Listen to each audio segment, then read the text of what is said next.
Thanks for tuning into this podcast. If you appreciate the news that Rebel brings you, consider being a part of what makes it possible. You can do so by subscribing to our exclusive content at rebelnewsplus.com. That means get exclusive shows, documentary, behind the scenes, and more. And it's for a cheap price as low as $8 to start. We appreciate your support.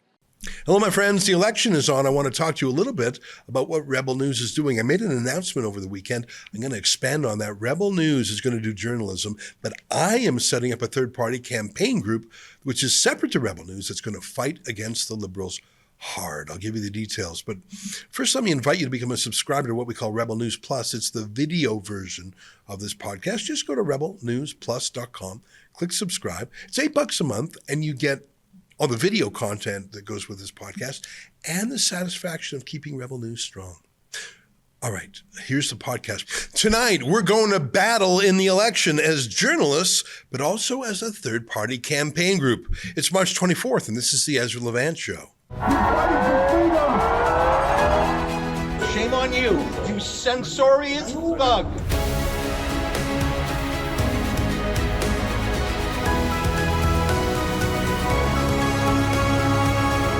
Oh, hi, everybody. Yesterday was a very busy day. The election has been called. The candidates are off and running.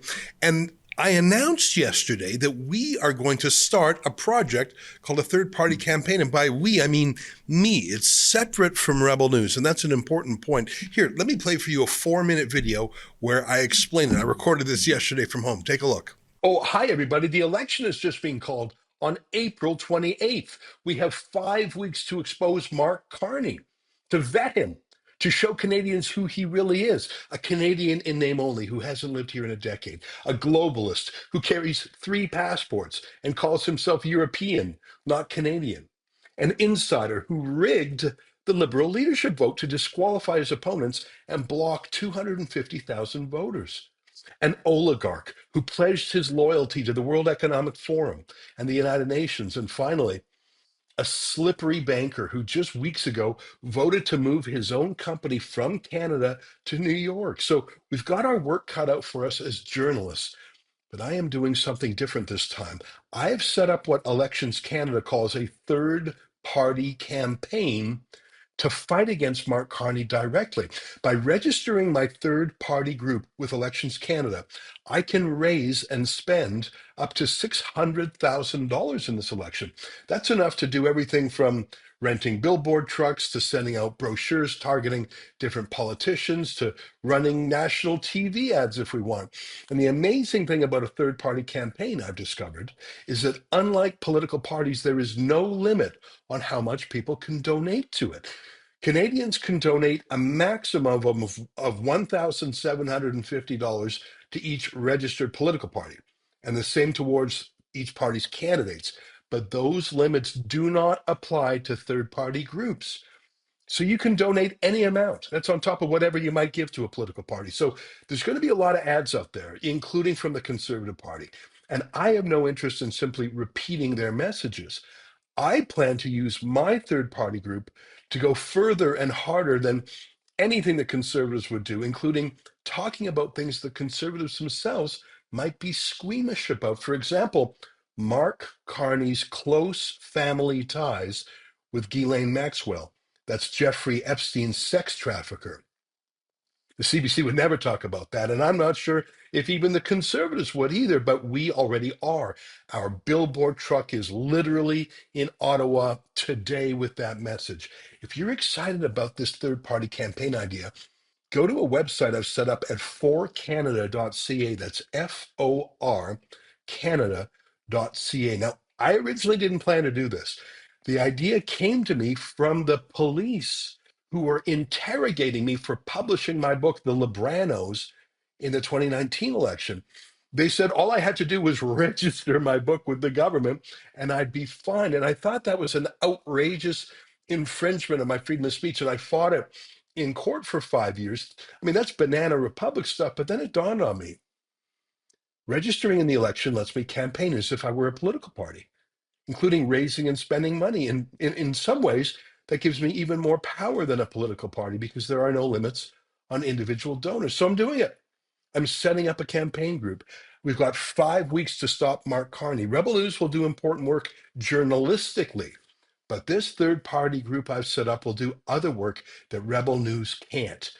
I have made the first donation. Will you join me? Go to forcanada.ca, FOR Canada. I've set this third-party group up in my personal capacity to keep the funds separate from Rebel News. Rebel will do journalism. For Canada will do the political heavy lifting. And the amazing thing is donations to the third-party group like For Canada are unlimited. The only limit is on our spending, but that limit is so high, $600,000. It really is amazing. Anyways, go to forcanada.ca and let's go and fight this campaign. Now, I've had a few letters today saying, don't run as a third-party candidate. That will split the vote.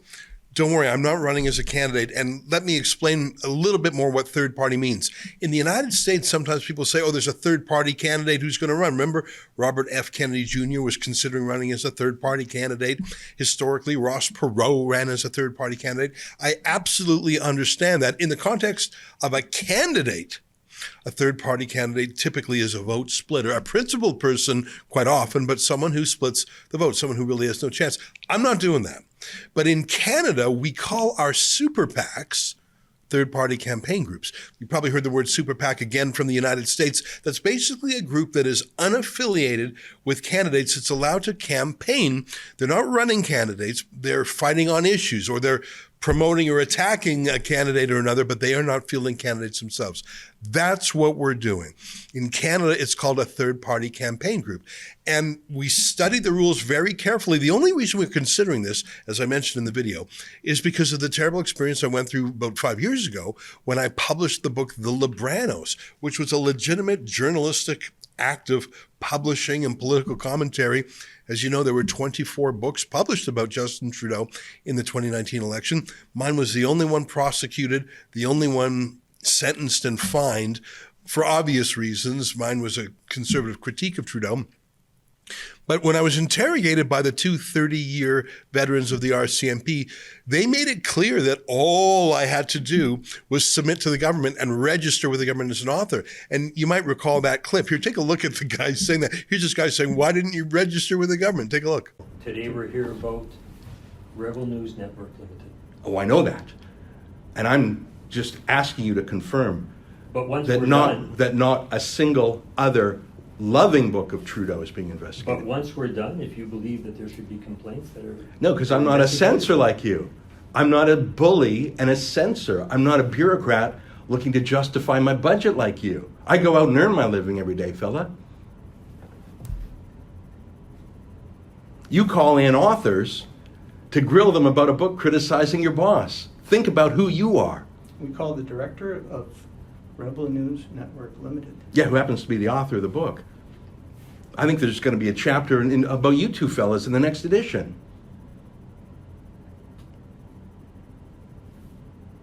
Well, why didn't I register with the government? It's the same reason I don't register my typewriter with the government. I don't live in communist Romania, and I'm not picking that country by random. Romania actually had a law that if you had a typewriter in the Cold War, you had to register it with the government, and they took a typing sample.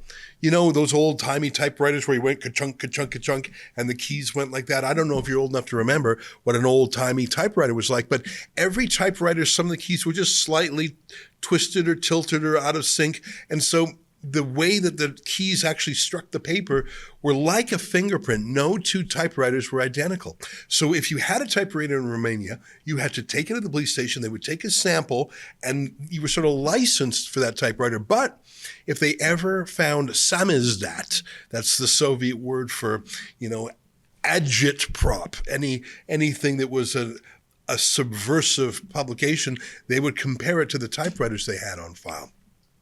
It's a long way of describing what it's like for an author to have to register for the government. So naturally, I was appalled. But my appall did not do anything to win the court battle. I actually lost all the way up to the Federal Court of Appeal. I was very disappointed in the court. And I know that that's a violation on my freedoms, but I lost the trial. I lost the hearing. So here we are on the doorstep of the 2025 campaign, and I'm going to do stuff that is just as partisan as a book or more. You know, our lovable truck, right? We got that gorgeous, beautiful billboard truck. That thing is going to be running at least 8 hours a day, every day. I mean, we're just going full tilt with the truck. And of course, we're going to hammer the Liberals. What do you think we're going to do? And I know in my bones, if we don't set up a registered third-party campaign group and do what that cop said, I know I'm going to be in front of a prosecution one more time. And the trouble is, your second offense, second conviction, they're going to wallop me. They're going to give me $100,000 fine. And that's just not the way we're going to use our donors' money here. We're going to use it to fight the bad guys. So I absolutely object to becoming a registered campaign group. I think it's a violation of my civil liberties. But I have to do it while that is the law. So I am doing that.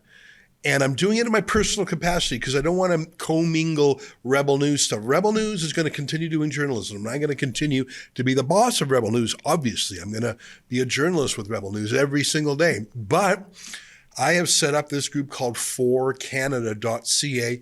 Its own bank account. I put in the first donation. And what I love about it, here's sort of the trick, as I mentioned in that video I recorded, is that Canadians can give an unlimited amount of dough.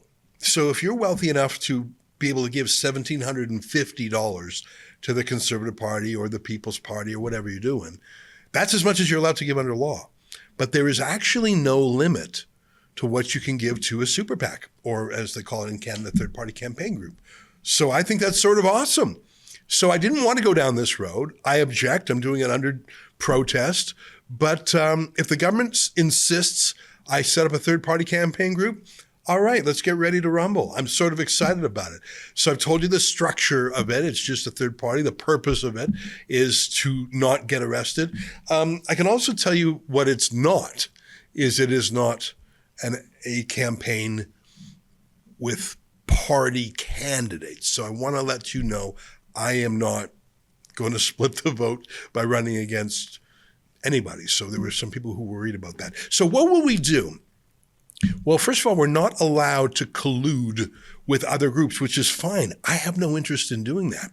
I have my own issues that I want to focus on like a laser. And here's what I want to emphasize, and I touched on that in my video from yesterday. I'm not interested in making the same arguments that Pierre Poilievre and the Conservatives are. First of all, they're good at it. Second of all, they have a huge budget. I think it's around $25 million bucks, or maybe even more. So they don't need me talking about, for example, how the per capita GDP in Canada has gone down. They don't need me to talk about how housing prices have gone up, how inflation has made even food expensive. I don't think they need that. They're going to talk about that. But what are they not going to talk about? Things that they are worried about, being accused of being too right-wing, things that are maybe a little bit politically incorrect. But that's sort of where Rebel News lives and thrives. I'll give you an example, immigration. Mark Carney just hired the head of something called the Century Initiative. Have you heard of that? It's insane. It's wacko stuff. It is extremist fringe stuff. The Century Initiative, as the name implies, would bring 100 million people to Canada. So it would bring in so many migrants that our population would be 100 million. That's psycho. And the leader of the Century Initiative was just hired as a senior staffer by Mark Carney. By the way, if you brought in 60 million new Canadians, you're not bringing them in from the United States or from Denmark or from other first world liberal democracies. You can't find 60 million people who would come to Canada. Economically, that would likely be a step down for most of them, given how we're doing. You're going to find those people in Pakistan and Bangladesh and Syria and Africa, and people that do not have economic or cultural fit with Canada. That's the Trudeau approach to immigration, bringing people from Gaza. You could bring 2 million people in from Gaza like that. It's not going to help the Gazans, and it's going to be a detonation, both physically and morally, in Canada. That's how you get 100 million immigrants into this country. Now, you can't talk about that in polite company because you'll be called racist or whatever. It's not racist to want limited immigration that's a fit both quantitatively and qualitatively. That is not racist at all, but it's so scary that the Conservative Party probably won't talk about it. I don't know how strong the Conservatives will be talking about the Hamas protests on our city streets. I think they're fairly brave on that stuff, but I just don't know. How about transgender extremism? Not only has Mark Carney said that he's all in for woke, but we learned from an expose in our friends at Juno.com that Mark Carney's daughter is a trans activist who actually went to a radical clinic in the UK called the Tavistock Clinic. Now, some people said, oh, you can't talk about that. Why are you picking on his daughter? Well, first of all, she's a grown adult. Second of all, she's an activist who talks about her politics and, in fact, is a public campaigner. The reason it's relevant is not because Mark Carney's daughter says those things, but because it's relevant to Mark Carney himself. What does he believe? And the fact that he would go along with sending his daughter to such a terrible and controversial place as the Tavistock Center, I think demands some questions. Also questions about Mark Carney's loyalty and his citizenship.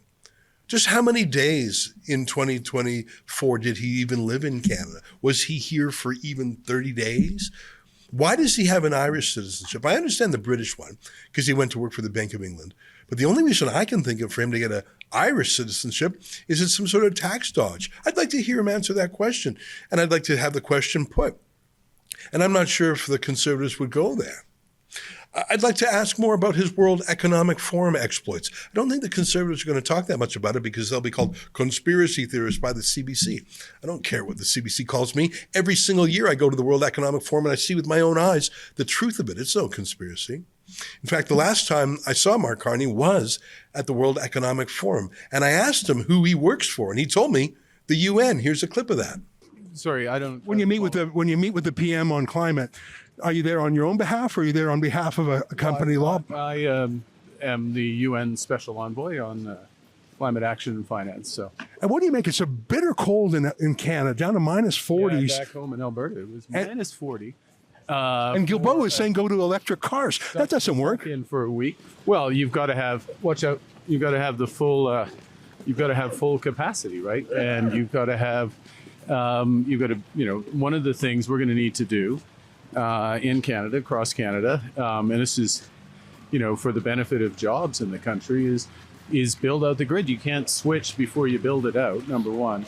Number two, one of the things you need, regardless of the form of energy you have, we have, is also to have what's called a capacity market alongside the electricity market. So you think that Guilbeault's plan is a little bit hasty since we haven't done those foundational things? Well, I think what's important is that, whether it's in Alberta, Ontario, Canada, Australia for that matter, is that you have to build. You have to build. And it's a time to build. And look, we're in a position where we in Canada are in a position where we have been an energy superpower. We can continue to be an energy superpower. We've always had the ability to develop new sources of energy. But the PM said there was no market for natural gas. How do you feel about natural gas, especially to relieve Ukraine and other Europeans from Russian gas? How come they're buying Russian gas and Qatari gas, but Justin Trudeau won't let them buy Canadian gas? Well, we would have to get to build the trains in order to do what called LNG trains in order to get the gas to them. But God, this is a long interview, isn't it? What exactly did you do with the UN? And how is it that while you're working for the UN and the Bank of England, you're running these for-profit ventures on the side? How is it that he becomes a 100 millionaire, or is he a billionaire? He won't tell us. How do you make so much money while being a public servant? I just don't think it squares. And finally, the campaign we're already running about Ghislaine Maxwell. If you remember Ghislaine Maxwell, that was Jeffrey Epstein's right-hand woman, the sex trafficker. She's in prison right now. She was hanging out with Mark Carney and Carney's wife. They were friends. Mark Carney also hung out with Prince Andrew. And I'm a monarchist, but holy mackerel. The reason Prince Andrew is never seen in public anymore is because the Queen, before she passed away, basically banished him because of his relationship with Jeffrey Epstein. Well, Mark Carney has a friendship with Epstein or Maxwell. He won't answer questions about it, but those are questions that ought to be asked. My point is, there are many things that our group for Canada, that's what I'm calling our third-party group, can talk about, whether it's immigration and the Censoring Initiative, whether it's Hamas or trans extremism, or questioning how a man who is disloyal to us, has lived away from us, who's got alternative citizenships, how he can suddenly come back and seek to rule us. I want to know more about his World Economic Forum role and his United Nations role and his role with Epstein. And those are the kind of things the Rebel News is going to do. Rebel News is going to do it journalistically. And it's going to happen over here. But over here, our third-party campaign group is going to weaponize that stuff in a political sense. We're going to deploy brochures. We're going to deploy ads. We're going to run the billboard truck. In fact, I've spoken today with several other independent media companies, and I've asked them to send over ad proposals. In other words, For Canada isn't just going to use content generated by Rebel News, but also work with, I don't want to give it away yet, but you'll see where we're going to pop up. So we're having a distinction between the two. Rebel News is going to continue doing great journalism, but the third-party campaign group is going to battle the bad guys in politics. And the reason we're setting that up is because the government told me to. Now, those aren't words I normally say, but you know what? Bring it on. And I'm looking forward to it. And maybe if there is a result at the end of this election where Pierre Poilievre wins, and I hope he does, maybe we'll have more freedom of speech and freedom of politics in Canada where I don't have to register my typewriter with the government, so to speak. But in the meantime, fine. I'll follow the rules, and we'll use those rules to win. Stay with us. More ahead.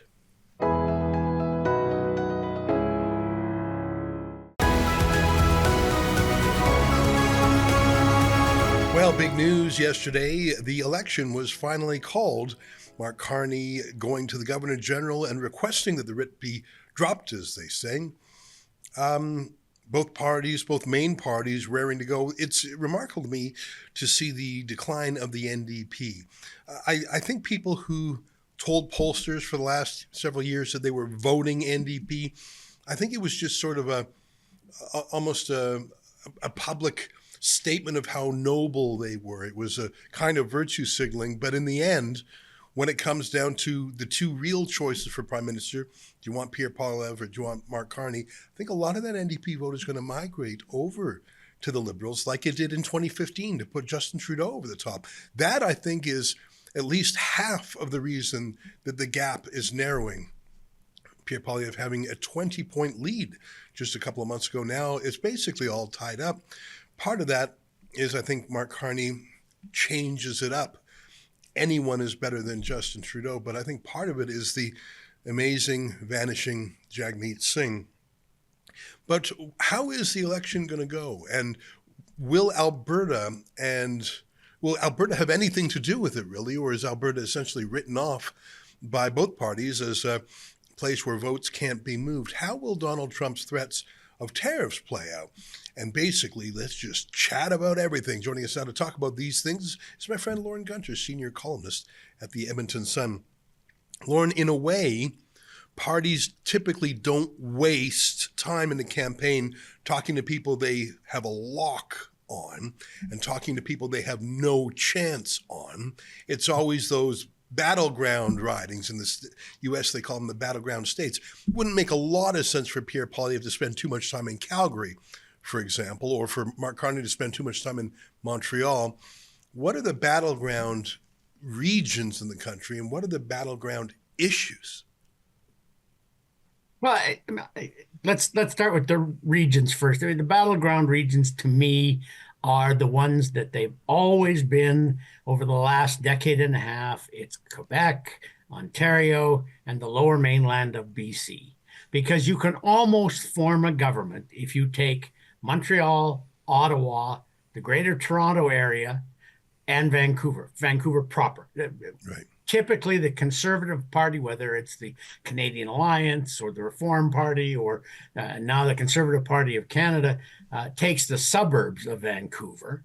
But if you get Vancouver proper, Toronto, Montreal, Ottawa, and you count on 30 seats from Atlantic Canada, you form a government. And I think that's where the battle is going to be again this time. It didn't look like that for a while. It looked like the Conservatives had a lock on Ontario. It looked like the BQ had a lock on Quebec.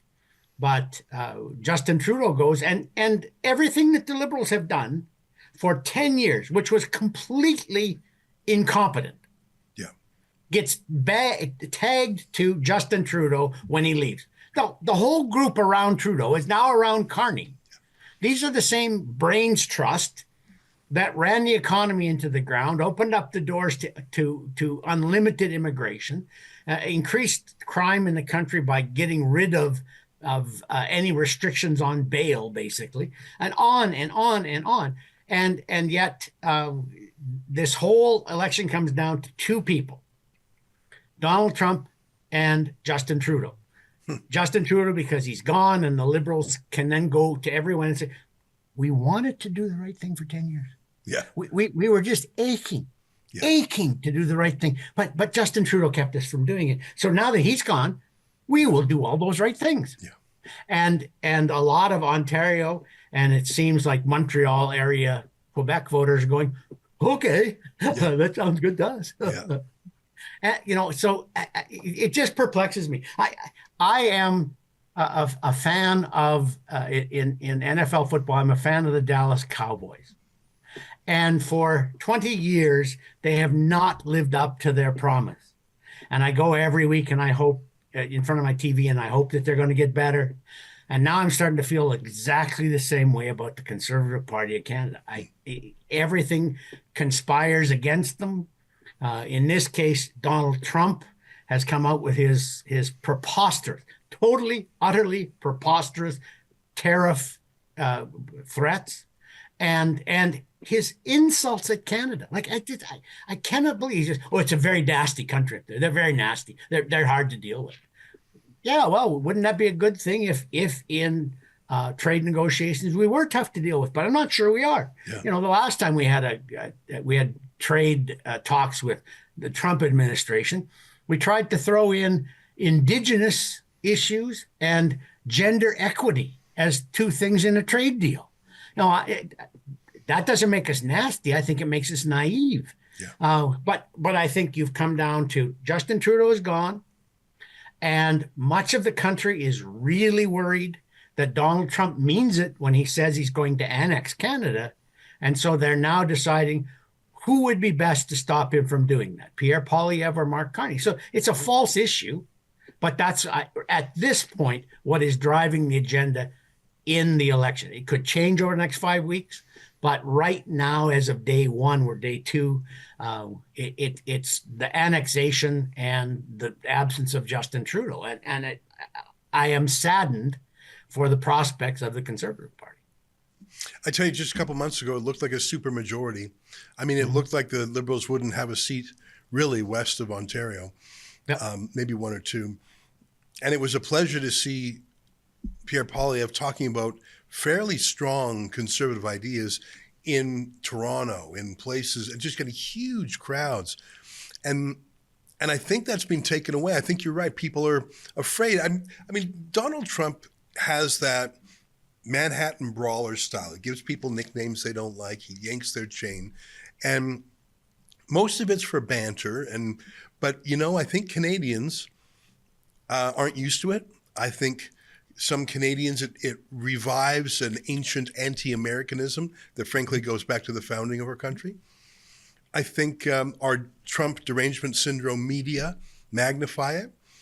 And to be candid, Donald Trump's remarks have permitted all of those interpretations. And I see that the second lady, Usha Vance, is in Greenland. And so the idea of America increasing its territory does not feel as far-fetched as perhaps it should. I think it would be incredible if Trump's tariff pot shots saved the Liberal Party that was so rightfully destined to the trash heap. I don't know. I still think the Conservatives are going to win, by the way. I do too. And let me give you just one example. First of all, Carney is still benefiting from his honeymoon. And that's going to wear off. Does it wear off before April 28th or after April 28th? I think he really only has about a 2-week honeymoon. And I think the last 3 weeks of the campaign are going to be very different from this first week or the first 2 weeks. Fingers crossed that that's going to happen. But Poilievre had a rally in into the north end of Toronto on the first day of the election campaign. And they had so many people show up that they had to turn away hundreds of people. So, the example that I used recently in a column was in Iowa, just before the presidential election in November 24. There was a poll by the Des Moines Register, which is a very well-respected a rogue poll. I remember it. Kamala Harris was ahead by 3 points in Iowa. She was going to win Iowa. She lost Iowa, I think, by 15 points. So, you can tell me that we're back to the old way where a lot of people say they're voting Liberal because socially that's acceptable, but really they're voting they're intending to vote for the Conservatives. I mean, one of the reasons that Jagmeet Singh has spent the first 2 days of the campaign hammering at Pierre Poilievre and not at Mark Carney is not just because he spent the last 4 years as a sycophant for the Liberal Party. That's part of the reason. But the bigger reason is that Pierre Poilievre has stolen blue-collar voters away from the NDP. Right. And that's largely who pushed Trump over the top in the United States. So is it possible that pollsters don't catch these people? They don't answer numbers on their phones that they don't know. They're reluctant to do polls, or they tell pollsters the things they think pollsters want to hear.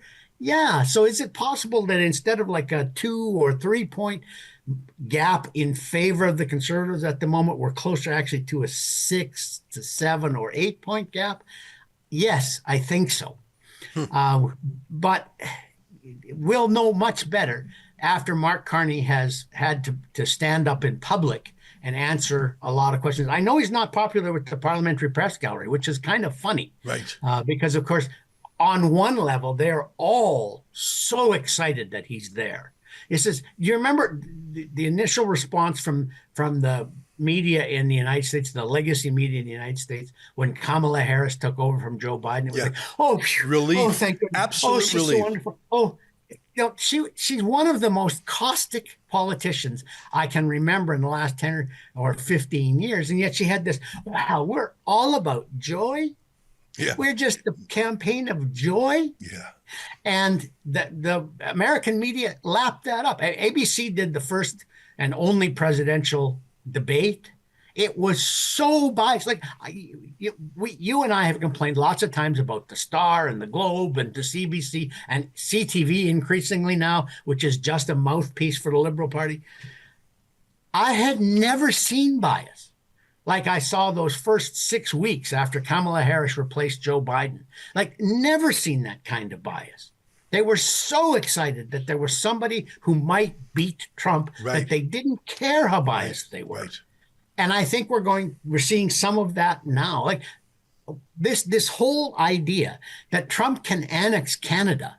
How do you do that? So, but the CDC says, oh, there's a real threat to Canadian sovereignty here, and the Star and the Globe and oh my goodness, he's going to try and take us over.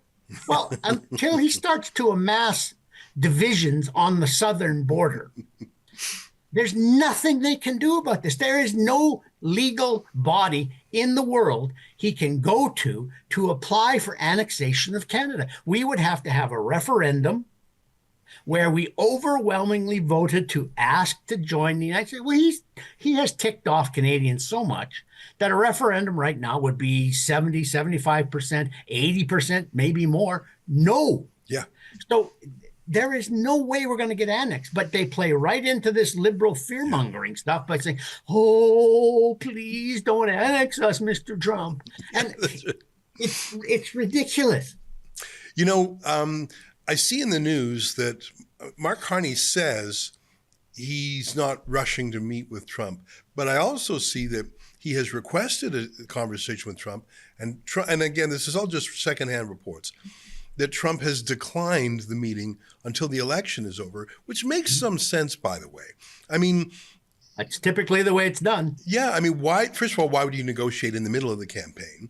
Yep. And second of all, you might have a totally different guy. I mean, and this is all on the Liberals for their whole messing things up. But Danielle Smith, who I think is being the most productive diplomatic representative to the States, who is not a Trump hater, who actually went to the inauguration, she's been trying to lower the temperature on both sides of the border, by the way. And I think she's been the opposite of some inflammatory. I think Doug Ford has been insane by saying he wants to turn off electricity to the Northeast United States, including to their hospitals and schools, with a smile on his face. And I know that's just bullyish banter, but I don't think it works to match Trump with a mini Trump. I don't know if that works. But here's Danielle Smith a little while back on Breitbart Radio, which is a satellite radio show, trying to lower the temperature. And she was pounced on as this was some sort of, disloyalty. It sounds to me like she was just trying to cool the jets. Hey, let's take a listen to it. It's a couple minutes long. Let me play a couple minutes of it, Lauren. Let's just take a listen. Before the tariff war, I would say yes. I mean, Pierre Poilievre is the name of the Conservative Party leader, and he was miles ahead of Justin Trudeau. But because of the what we see as unjust and unfair tariffs, it's actually caused an increase in the support for the Liberals. And so that's what I fear, is that the longer this dispute goes on, politicians posture, and it seems to be benefiting the Liberals right now. So I would hope that we could put things on pause. This is what I've told administration officials. Let's just put things on pause so we can get through an election. Let's have the best person at the table make the argument for how they would deal with it. And I think that's Pierre Poilievre. And I do agree with you that if we do have Pierre as our prime minister, then I think that there's a number of things that we could do together. It goes on a little bit longer, but you can get the gist of it. And I think she's right in a number of ways. First of all, it's in the country's interest that we lower the temperature, and it's in the Conservative Party's interest. Now, this was somehow seized upon as some great act of disloyalty. What do you think about the reaction to do this from some Canadian journalists and politicians? I got a phone call last night. Would I be on a radio show, a talk show this morning, to talk about Danielle Smith's incendiary remarks about Trump and the election? I thought, I didn't hear anything about this. I don't know. Like I'd heard the Breitbart interview 2 weeks ago when it came out, but what I couldn't understand, and I opened the papers this morning, and they are all headlining, Smith does Poilievre in with controversial remarks to far-right radios. Well, first of all, if Breitbart is far-right, then you have to, when you're describing ABC, NBC, and to a lesser extent CBS in the United States, you have to say far left. Yeah. So first of all, they frame this in such a way that she looks like she's a nut bar for talking to Breitbart. Right. She's not. And, you get the same with a mutual friend of ours frequently, a guy named Ben Shapiro, right, who is always portrayed as an extremist, far right. He's not. He's an old-timey conservative. He's the most mainstream conservative pundit in America. Exactly. He's he's what conservative is. So she says, well, I think that Trump, with all of these threats and the talk of annexation, 51st states and things, is helping the Liberal Party. So I have told administration officials, and these are people that she mostly met at the giant oil trade show in Houston a couple weeks back. She said, I've told administration officials it would be smarter if they would pause until our election is over and see who wins. Okay? I think I've written that about 8 times. So I don't understand why that's a controversy, but all of a sudden, all the same people I mentioned earlier, the CBC, CTV, the Globe, the Star, they're all saying, oh my goodness, Danielle Smith is trying to throw the election for Pierre Poilievre. Yeah, okay. So Doug Ford goes and has breakfast, very public breakfast at a diner with Mark Carney. Right. He then later says that Mark Carney is very bright. And a third occasion, after the prime minister and the first ministers met by teleconference last week, he says, I can sure work with him. He seems like a great guy. That is an endorsement of Mark Carney. Yeah. Now, that does not create any of the rankle that Smith's comments raised. And Smith is just saying what every other conservative columnist, many liberal columnists in the country have said, and that is that Trump has revived the liberals' fortunes. We said that when we began this interview, that Trump's threats have saved the liberals from near certain extermination. But somehow this has been the first day. I'm sure what has happened is the liberal war room heard this interview 2 weeks ago, and they said, oh, this is going to be good for us. Let's sit on this for a little while, and then we'll feed it to all of the people in the mainstream media who we know, and we'll tell them, oh, can you believe that? Can you believe she would talk to U.S. officials about the Canadian election? And without thinking, because unfortunately there are too many people in your profession and mine who don't think before they start writing and broadcasting. They said, oh, they're right. Oh, it's so awful that she's doing this. Yeah. You know, I think a lot of the Team Canada stuff is a little hard for me to believe, especially from a leader, Mark Carney, with 3 passports who left Canada. I mean, and even his meeting up with Mike Myers, the comedian who left. And by the way, leave Canada, make it big in America. Find your fortune. I don't begrudge it. I mean, half of Saturday Night Live are Canadian comedians. It's the way to do it. It's just, and I saw a beautiful clip of Mike Myers saying how much he loved America. He was so honored to become an American citizen. And I don't doubt any of it. I'm sure he felt that way. It's a little bit of chutzpah for these guys who left Canada decades ago to get rich, to come back and call other people disloyal. Mark Carney has a Canadian passport, a British passport because he worked for the Bank of England. Why does he have an Irish passport? The only reason to have an Irish passport is for tax reasons. Unless you're Irish. He enjoys potatoes and a nice stew. He's there because of the tax. I'm sure. How many days in the last year did he actually live in Canada? I'm not willing to take lectures on patriotism from folks who said the Canadian flag was a hate symbol after the trucker convoy. Hey, let's play a quick clip. Here's Pierre Poilievre reacting to what we saw. I just wouldn't mind showing our listeners this, and let me know if you have any thoughts on it. Here, take a look. People are free to make their own comments. I speak for myself, and let's talk about my agenda. My agenda is to put Canada first for a change. You know, there's a reason why Donald Trump wants the weak, out-of-touch liberals in power. They've handed him control of our economy. Trudeau and Carney raised taxes on work, investment, and small business, driving $500 billion out of our economy to the U.S. They blocked pipelines, mines, LNG plants, forcing our energy companies to sell 100%, almost 100% of their product to the Americans at discount prices. They have buried us in bureaucracy, and Donald Trump knows that a weak, out-of-touch liberal government, given a 4th mandate, will only make Canada a bigger target for him. What we need, and that's why the choice in this election is whether we're going to allow we're going to elect weak, out-of-touch liberals to a 4th mandate, or whether it is time to put Canada first for a change with a new conservative government that will axe taxes, build homes, unleash our resources, bring home our jobs so that we can confront Donald Trump and the Americans from a position of strength. Listen, I think the whole thing was a hullabaloo, as you say.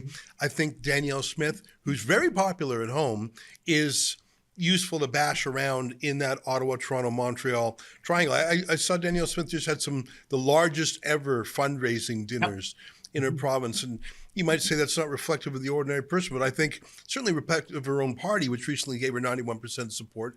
I think she's doing a good job defending Alberta's interests against Ottawa, which says they want to shut in the oil, and against America, which says it wants to tariff it. I think she's got a pretty tough job. And I mean, obviously I'm a fan, but I think she's doing a pretty good job of it. Yeah, I do too. I really do. And it is significant that in Edmonton, Danielle Smith drew 1,500 people to the leaders' dinner. Yeah. This is Redmonton. Yeah. This is a city that has no elected UCP MLAs, none. And she still attracted 1,500 people to her dinner. So that is significant. But two things occur to me when I watched that Poilievre clip there. One is he's got to get smoother. Like, he didn't look happy. He didn't look like he was excited to be delivering the message he had. And it was like he was stumbling. Oh, yeah, I memorized this. Now, what comes after this? There is some hesitancy in there that doesn't work really well, because Carney's not going to have that hesitancy on the 2 or 3 things that the Liberals are going to focus on.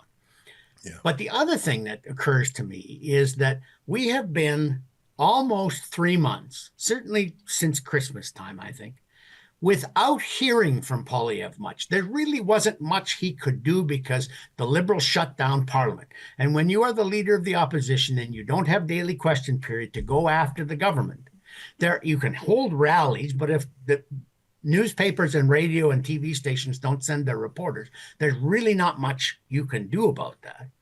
So we haven't heard from him much for 3 months. Right. And I think as people start to hear from him again, and they start to hear the message that, remember, these are the Liberals who raised crime. They doubled the cost of housing. They raised your grocery prices by at least a third and probably closer to a half. And if you let them back into power, they're going to do exactly the same thing. Yes, you might be able to give them a mandate to deal with Trump, but they would take a fourth mandate as proof positive that Canadians want them to have more open immigration. They want us to have higher taxes. They want us to have more environmental regulations. Let's keep the EV mandate that by 2035, all new vehicles in Canada have to be electric. I mean, all of that stuff that was controversial will still come flooding, but the Liberals will take another mandate as proof that that's what Canadians want them to do. It's not, but that's what they will see. And so I think Poilievre has to hammer away, and I think he's prepared to do this. I'm not telling him something he isn't already working on, but they have to hammer away at, this is the same crew that's run things for the last 10 years, and you are worse off than you were 10 years ago. Canada is the only G7 country where per capita GDP did not increase in the last decade. The only G7 country where that happened. Italy's per capita GDP went up 13% in the last decade. And Italy was used to be called the poor man of Europe. Yeah. The United States per capita GDP has gone up by almost 22% in the last decade. So our American cousins, whether it was under Biden or under Trump, and to a little extent under Obama, they've come ahead in the last decade. Canadians have not. And that is strictly because of Liberal policies. And I think the Conservatives have to hammer at that again and again and again, because if you just say, well, this is a referendum on who'd be better to deal with Trump, unfortunately, there's an awful lot of Ontario and Quebec voters and perhaps Atlantic Canadian voters who will say, yeah, well, that'd be that Mark Carney guy. Yeah. Never seen him in action, but we're told by all the right media people that he's so great. It really is amazing. I tell you, I certainly don't think anyone would have dreamed of this 3 months ago, but here we are. Listen, it's great to catch up with you. Thanks very much for taking the time. I'm optimistic and guardedly optimistic. Yeah, I have to be. Otherwise, it would be tough to carry on. The Pope got out of hospital after 5 weeks in there for pneumonia. Maybe the Conservatives can pull this out of the hat. From your mouth to God's ears. Lauren Gunter, great to see you again. Yeah, you bet. All right, stay with us. Your letters to me next.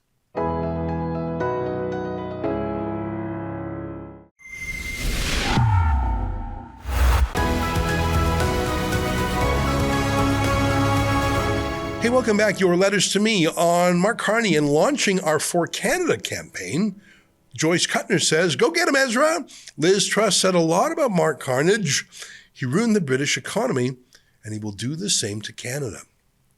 Yeah, Mark Carney is held up by the media class as being this expert know-it-all. I don't think he is. Certainly that wasn't the experience of the Brits for what he did to them. Parkirk says, Ezra, you are a true Canadian patriot and admire your relentless efforts to save Canada. I will give what I can to this worthy and righteous fight. I think this is our last chance.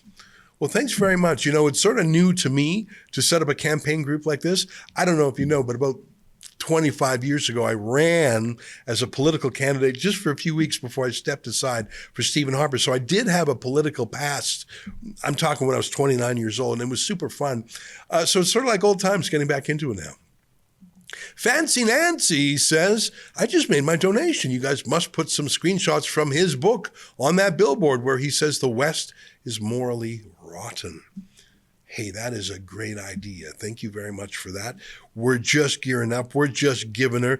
This is really day one. Yesterday was sort of day zero of the campaign. It's day one. Expect to see a lot more of us in the weeks ahead. That's our show for today. Until next time, on behalf of all of us here at Rebel World Headquarters, to you at home, good night, and keep fighting for freedom.